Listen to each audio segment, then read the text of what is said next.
অঞ্জনা রান্নাঘরে ওয়েলকাম। আজকে করব মুরগির মাংস, পুরো খাসির মাংসর মতো। চলো তোমাদের সঙ্গে শেয়ার করব কিরম করে রান্না করলাম। ভালো যদি লাগে লাইক করে, সাবস্ক্রাইব করে, ফলো করো। মুরগির মাংসটা ভালো করে ধুয়ে নিয়েছি। আজকে পুরো খাসির মাংসের পদ্ধতিতে করব আমি। দিয়ে দিলাম হলুদ,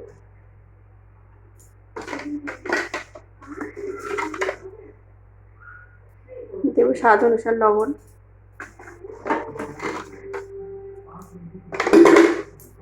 আদা রসুনের পেস্ট, পেঁয়াজ বাটা আর টমেটো আর লঙ্কা বাটা,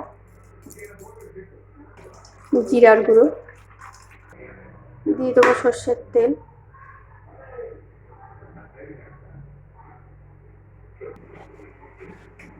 মাংসটাকে আমরা মেখে নেবো ভালো করে হাত দিয়ে।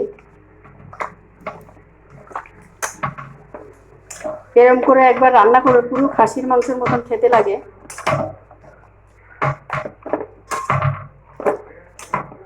মেখে আমি আধা ঘন্টার জন্য ফ্রিজে রেখে দেবো।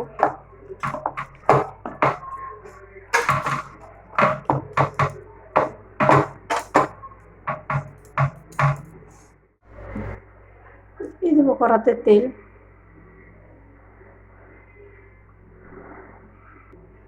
আলুগুলো আমরা ভেজে নেবো।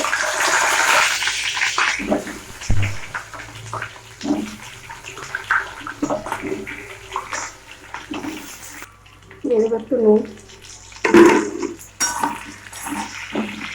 বা নুন আর লবণ এই দুটো কথাই গুলিয়ে যায়, দুটো কথাই একই জিনিস।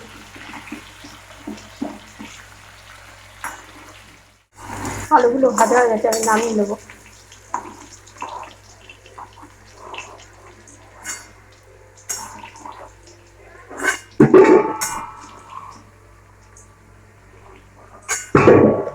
আলুগুলো আমরা নামিয়ে নিয়েছি।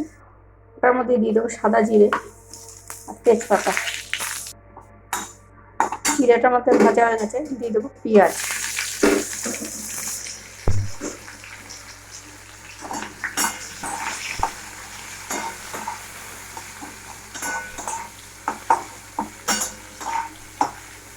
পেঁয়াজটা আমাদের লালচে করে একটু ভেজে নেবো।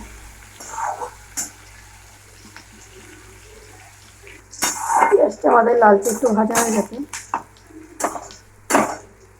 এদিকে আধা ঘন্টা পরে মাংসটা নিয়ে এসেছি আমি, মাংসটা ওই পেঁয়াজের মধ্যেই দিয়ে দেবো।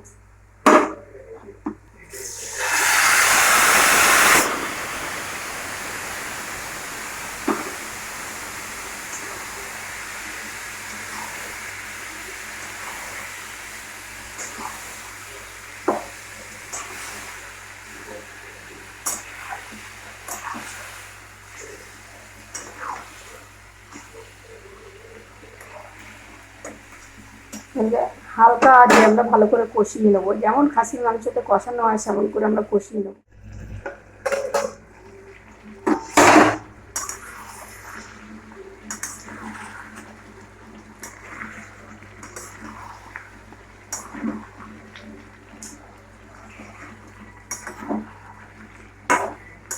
এবার দিয়ে দেবো আলুগুলো, ভেজে রাখা আলুগুলো।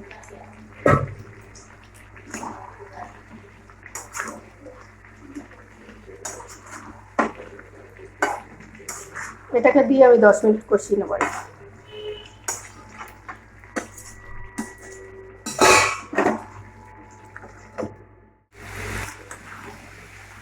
এটা আমাদের তেল ছেড়ে গেছে। এবার দিয়ে দেবো জল। জল আমরা খুব বেশি দেবো না, অল্পই জল দেবো।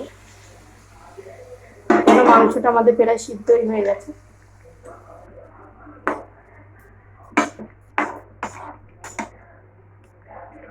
এবার দেবো ঢেকে, গ্যাসটা কমিয়ে, খুব বেশি বাড়াবো না।